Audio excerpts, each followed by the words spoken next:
Hello friends, आप सभी का प्रगति गुरुकुल चैनल पर बहुत स्वागत है। आज से हम सम पॉलिटिकल साइंस जो हिंदी में समकालीन विश्व राजनीति है उसका चैप्टर 1 अध्याय 1 ध्रुव ध्रुविताओं का अंत से शुरुआत करेंगे। अगर आप सभी को वीडियो पसंद आएगी तो वीडियो को लाइक करना ना भूलें और चैनल पर पहली बार आए हैं तो सब्सक्राइब कर लीजिए। आइए स्टार्ट करते हैं परिचय के साथ। ये आपको बाजू में पिक्चर दिख रही होगी, इसके बारे में ही चर्चा हो रही है यहाँ पे। शीत युद्ध के सबसे सरगर्म दौर में बर्लिन दीवार खड़ी की गई थी। जो दीवार खड़ी गई की थी यहाँ पे दिख रहा है आपको ये।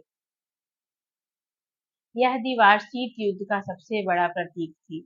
1989 में पूर्वी जर्मनी की आम जनता ने इस दीवार को गिरा दिया। इस नाटकीय घटना के बाद भी नाटकीय तथा ऐतिहासिक घटनाक्रम सामने आया। इसकी परिणति दूसरी दुनिया के पतन और शीत युद्ध की समाप्ति में हुई। दूसरे विश्व युद्ध के बाद विभाजित हो चुके जर्मनी का अब एकीकरण हो गया।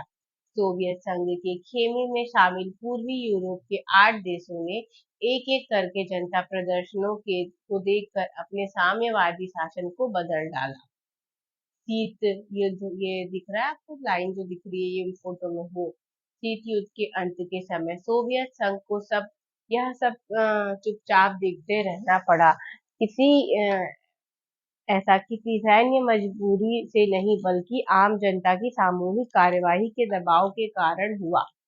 अंततः अतः मैं स्वयं सोवियत संघ का विघटन हो गया अतः मैं स्वयं ही सोवियत संघ का विघटन हो गया। इस अध्याय में हम इसी बारे में दूसरी दुनिया के विघटन के आशय, कारण और परिणामों के बारे में चर्चा करने वाले हैं।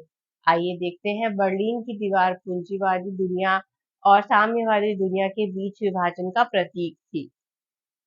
1961 में बनी यह दीवार पश्चिमी बर्लिन को पूर्वी बर्लिन से अलग करती थी।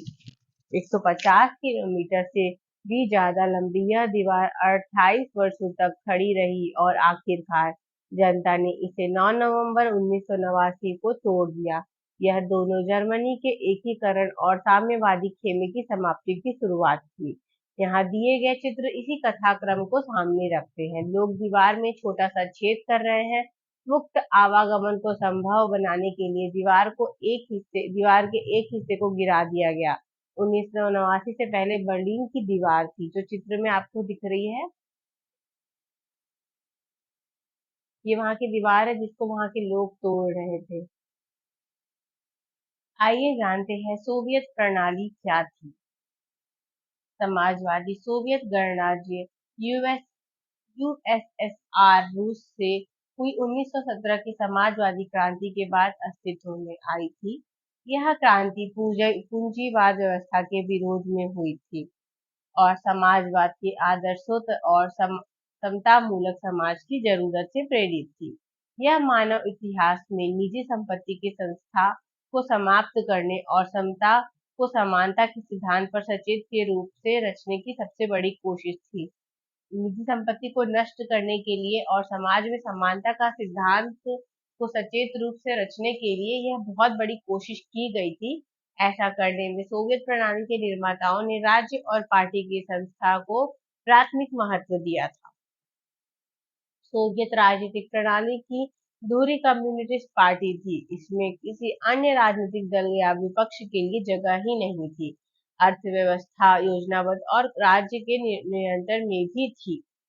ये आपको यहाँ पे जो संघ के नेता दिख रहे हैं, व्लादिमीर लेनिन 1870 से 1924 के बोल्शेविक कम्युनिस्ट पार्टी के संस्थापक थे। 1917 की रूस क्रांति के नायक और क्रांति के बाद के सबसे मुश्किल दौर 1917 से 24 में सोवियत समाजवादी गणराज्य के संस्थापक अध्यक्ष मार्क्सवाद के असाधारण सिद्धांतकार और असली उसे अमली जामा पहचानने में महारथी पूरी दुनिया में साम्यवाद के प्रेरणा स्रोत थे।